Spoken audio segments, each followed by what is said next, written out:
Hello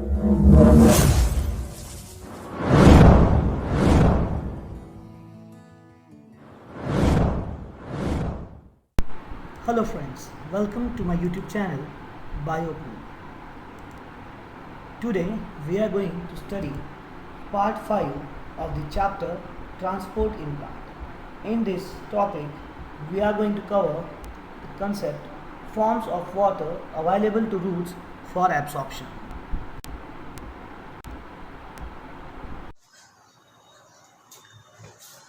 Hello everyone, we are studying the chapter transporting plant और उसे हम कह सकते हैं प्लांट वाटर रिलेशनशिप। और उसी के अंदर आज हम पढ़ने जा रहे हैं forms of water available to roots for absorption. That is, हमें पता है कि रूट्स जो होते हैं they are deep into the soil. वो सॉइल के अंदर कैसे होते हैं? डीप होते हैं। और root is the major organ of water absorption. जो प्लांट में जितना भी वाटर जाता है ये जाता है वाया रूट। अब रूट वाटर एब्जॉर्ब करेगा कहां से? सॉइल से। तो हमें यह पढ़ना जरूरी है कि कौन कौन से फॉर्म में, किस किस फॉर्म में वाटर अवेलेबल होता है सॉइल के अंदर और किस तरह का वाटर एब्जॉर्ब किया जाता है। सबसे पहले हम देखेंगे, imagine this is a root of the plant.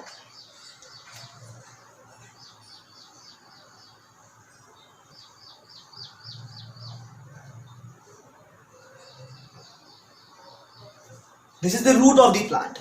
Now, water has to be absorbed from the soil by roots. तो यहां पे these are the soil particles. तो यहां पे roots है, यहां पे soil है, यहां पे कहीं ना कहीं water भी होगा अवेलेबल। और आपको बता दूं यहां पे कई सारे माइक्रो ऑर्गेनिजम्स होंगे, यहां पे मिनरल्स, न्यूट्रिएंट्स होंगे। इस पूरे एरिया को हम कहेंगे, the whole surrounding here will be called as the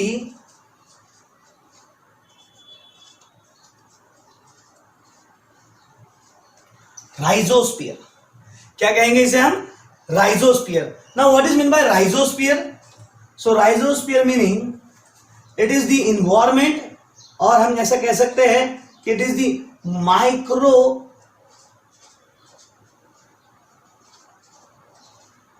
environment surrounding the root. यानी रूट के नियर बाय का जितना एरिया होगा इसको हम क्या कहेंगे? राइजोस्फीयर कहेंगे। This rhizo means root and sphere means area that is surrounding. So all this area is called as rhizosphere. So हम ऐसा कह सकते हैं कि plant absorbs water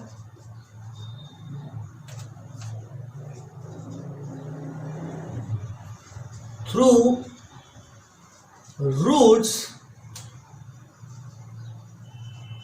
from the rhizosphere। यानी इसका मतलब क्या हुआ कि प्लांट एब्जॉर्ब्स दी वाटर। यानी कैसा प्लांट क्या करता है? वाटर एब्जॉर्ब करता है किसके through? Through the roots. Roots से वो वाटर एब्जॉर्ब करेगा, रूट्स के हेल्प से वो वाटर एब्जॉर्ब करेगा। कहां से? किस एरिया से? From the rhizosphere. So what is rhizosphere? It is the micro environment surrounding the roots. Roots के आसपास के एरिया को हम कहेंगे rhizosphere. Next, तो अब बात करते हैं forms of water की। ठीक है, अब देखिए जो सॉइल होती है, इस सॉइल के अंदर होता है वाटर। और बता दूं आपको कि जो वाटर होता है, this water is available in 4 forms. कितने फॉर्म्स में अवेलेबल है? 4 फॉर्म्स में। कौन से कौन से? So the very first one is called as the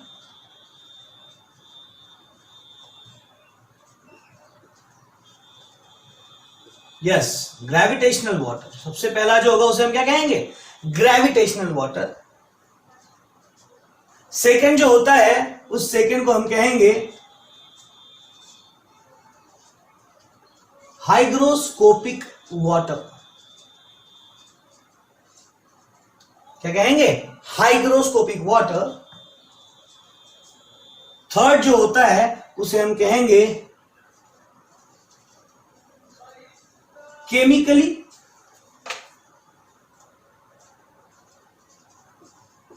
combined water, या इसे हम कह सकते हैं कंबाइंड वाटर भी कह सकते हैं या कंपाउंड वाटर भी कह सकते हैं. And the fourth one is the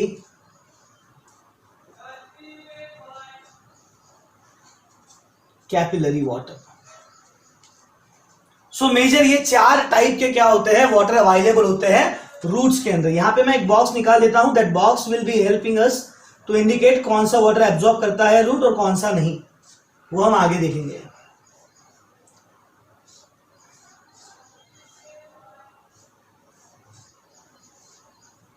okay, so now imagine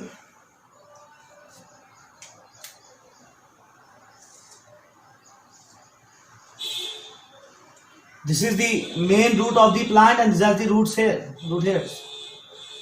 और यहां पर सॉइल पार्टिकल्स है, these are the soil particles.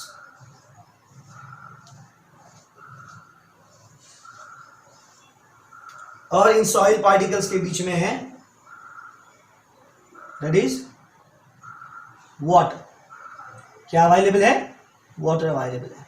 ठीक है, सो लेट्स सी कि क्या होता है gravitational water. What is mean by gravitational water. So this is the top surface of the soil, और इस टॉप सरफेस की सॉइल ऑफ द सॉइल के पास में यहां पे क्या होंगे, this are the soil particles, this are the soil particles. देखिए क्या होता है ग्रेविटेशनल वाटर. जो वाटर ग्रेविटी की वजह से नीचे चला जाए, ग्राउंड वाटर लेवल में चला जाए, उसे हम कहते हैं ग्रेविटेशनल वाटर. यानी क्या होगा कि जो वाटर यहां से सीधा ऐसा कहां निकल जाए, नीचे की सतह पे निकल जाए, उसे हम कहेंगे ग्रेविटेशनल वाटर. इस वाटर की मूवमेंट किसकी वजह से हो रही है, ग्रेविटी की वजह से हो रही है, जो नीचे जाकर क्या बनाएगा, एक ग्राउंड वाटर बनाएगा.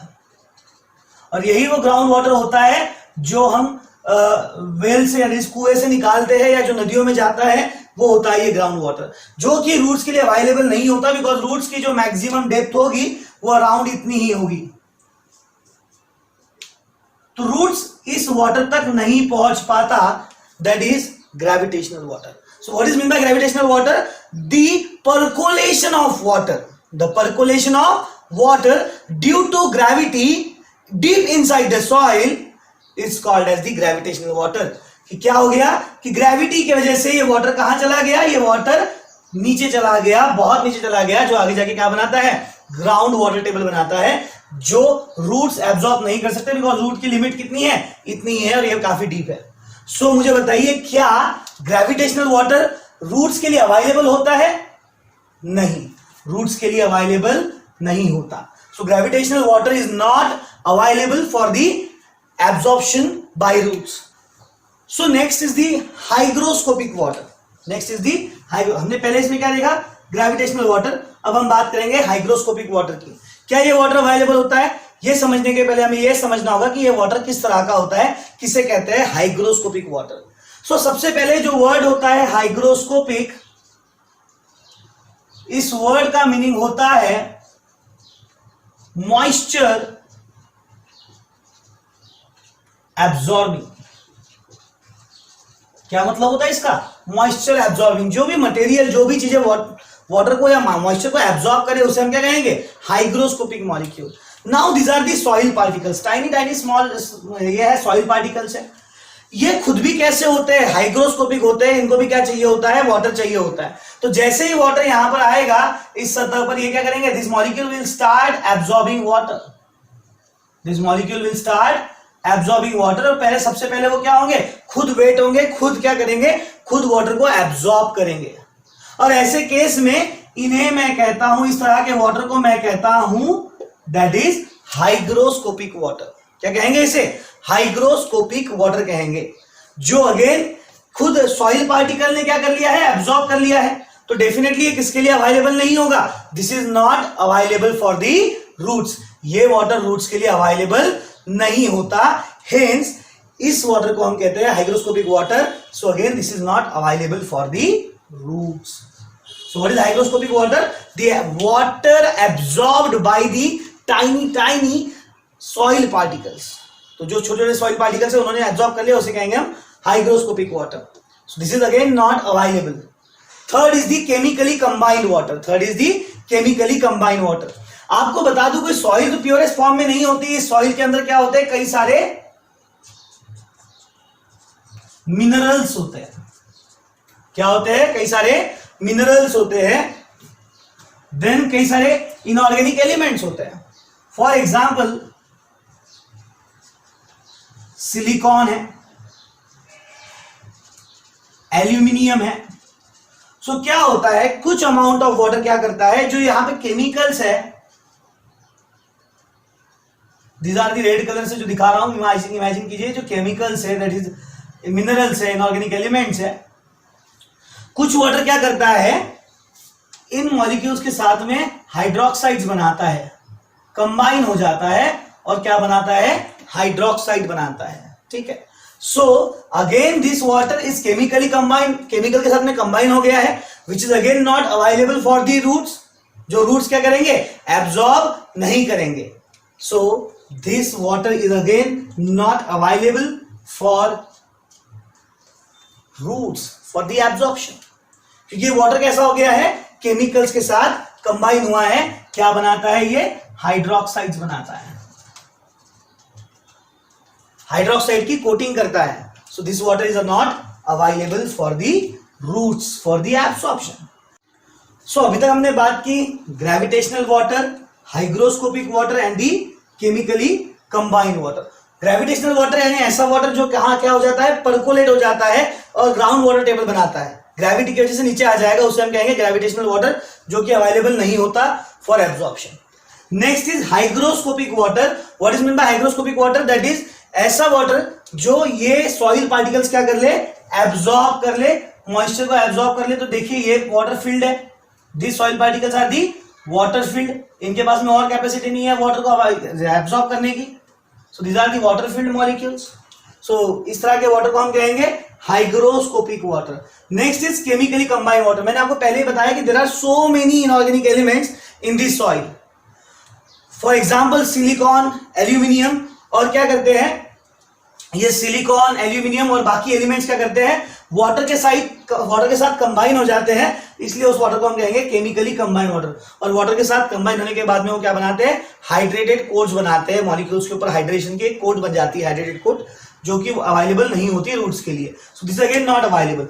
बचा कौन सा वाटर अब, capillary water. Now what is mean bye capillary, हमने इसके पहले लेक्चर में देखा था जब हमने पढ़ा था प्रॉपर्टीज ऑफ वाटर। क्या होता है कि जब वाटर की मूवमेंट अपवर्ड हो without any force in the narrow tube, जितनी ट्यूब नैरो होगी उतना वाटर कैसा जाएगा, ऊपर जाएगा।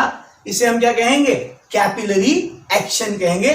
ऑटोमेटिकली क्या होगा, वाटर की लेवल ऊपर जाएगी। जितनी नैरो ट्यूब होगी उतनी, जितनी आप बढ़ा दोगे उतना वाटर कैसा रहेगा, नीचे रहेगा। जितनी आप नैरो करोगे उतना वाटर क्या जाएगा, ऊपर जाएगा, because of the cohesion and adhesion.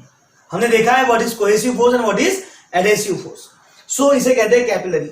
तो होता क्या है कि इन सॉइल पार्टिकल्स के बीच में क्या होती है, माइन्यूट सी गैप होती है, बहुत माइक्रोस्कोपिक गैप होती है। और इन माइक्रोस्कोपिक गैप में क्या होता है, वाटर इस तरह से जमा हो जाता है।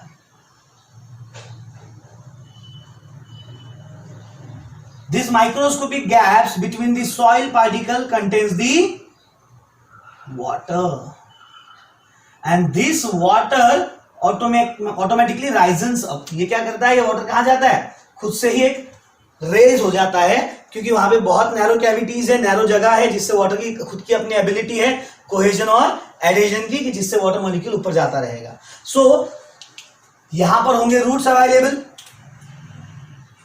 प्लांट के यहां पर क्या होंगे, रूट्स होंगे, और यहां पर ये सो इस तरह का वाटर क्या होता है, then this water is available for roots for the absorption. यानी ये क्या वाटर होगा, ये अवेलेबल होगा। ये ना ही केमिकली कंबाइंड है, ना ही ये ग्रेविटी की वजह से नीचे चला गया, ना ही केमिकली कंबाइंड है, ना ही हाइग्रोस्कोपिक है, दैट इज किसी मॉलिक्यूल ने इसको एब्जॉर्ब नहीं किया। मतलब ये सॉइल में कैसा है, फ्रीली अवेलेबल है, जिसको क्या करेगा, रूट इसे एब्जॉर्ब कर सकता है। इस वाटर को क्या करेगा, रूट एब्जॉर्ब कर लेगा, इस तरह के वाटर को हम क्या कहेंगे, कैपिलरी वाटर। अब बताइए क्या ये अवेलेबल है, तो yes, this is the only form of water which is available for the absorption. So these are the 4 types of water, that is gravitational water, hygroscopic water, chemically combined water and the capillary water, and this is the most important. Thank you. Thank you.